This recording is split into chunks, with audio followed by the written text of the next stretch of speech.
یوں نماز پڑھو جیسے تیری زندگی کی آخری نماز ہو۔ اللہ ایسی نماز ہمیں بھی نصیب فرما دے۔ میرے عزیزو، اس کا مشق کرنی ہوگی نا، تھوڑا اہتمام کرنا ہوگا۔ دیکھو نا، جس چیز کا اہتمام کیا تو اس کا معیار بدل گیا نا۔ ملازمتیں اچھی ہو گئی، کاروبار اچھا ہو گیا، رہن سہن اچھا ہو گیا، گھر بڑھیا ہو گیا، سواری اچھی ہو گئی، اہتمام کیا، توجہ دی۔ میں اپنی نماز پہ توجہ دوں، میری نماز بڑھیا ہو جائے۔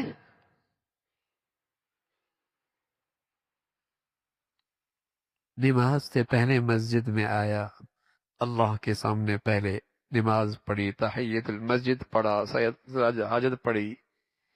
نماز کو بڑھیا کرنے کے لیے اللہ سے دعا مانگ لی، اللہ نماز بڑھیا دے دے۔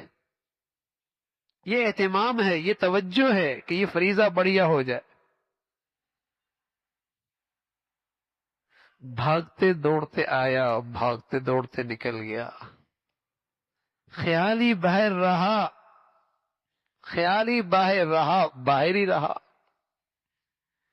تو میرے عزیزو، اس پہ توجہ ہو کہ میری نماز بڑھیا ہو جائے، نماز سے پہلے آ جائے، تھوڑی دیر، 5 منٹ، 10 منٹ، 15 منٹ پہلے آ جائے۔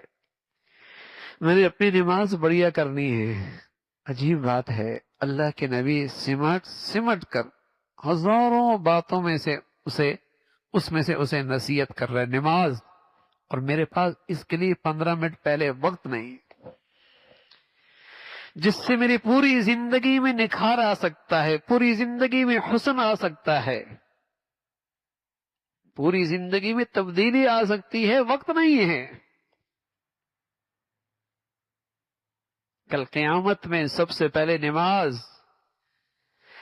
تاریکی تاریک قبرستان میں کوئی آدمی رات گزار کے تو دیکھے کیا حال ہوتا ہے، اور جب اپنے ہاتھوں سے من و من مٹی کے نیچے چھوڑ کے آتے ہیں، ذرا تصور کیجئے کل مجھے بھی کوئی یوں ہی چھوڑ کے آئے گا، لیکن ہاتھوں سے رکھتے ہیں، من و من مٹی کے دل اوپر ڈالتے ہیں، لیکن یہ سینے کا دل کہاں رہا ہے؟ پتھر ہو گیا ہے بھائی۔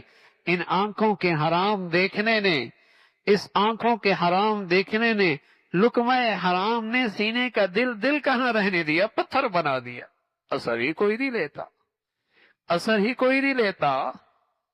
اس تاریکی میں جانا ہے، روشنی کیا ہے؟ نماز ہے، نماز وہاں کا چراغ ہے۔ تو نماز بڑھیا، نماز بڑھیا۔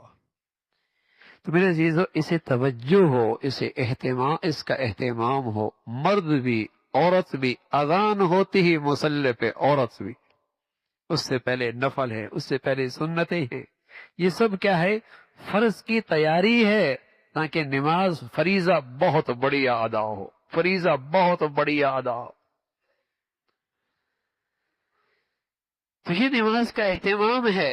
پہلے اللہ کے گھر میں بیٹھ گئے، اللہ سے دل میں دعا مانگ، اللہ نماز بڑھیا نصیب فرما، نماز بڑھیا نصیب فرما۔ اور پھر ذرا خیال ہو اس نماز پہ اللہ کیا دیں گے۔ میں نماز پڑھ رہا ہوں، اس پہ اللہ کیا دیں گے؟ اس سے میری زندگی کے گناہ جو میرے لیے بہت مشکل ہو رہی ہیں، مجھے ان سے نجات مل جائے گی۔ میری زندگی کے وہ گناہ جو میری زندگی میں کانٹے، آگ کے انگارے بنے ہوئی ہیں، جس نے میری ساری زندگی کا سکون چھین لیا ہے، نماز سے کیا ہوگا؟ اللہ مجھے ان گناہوں کی چنگاریوں سے نجات دے دے۔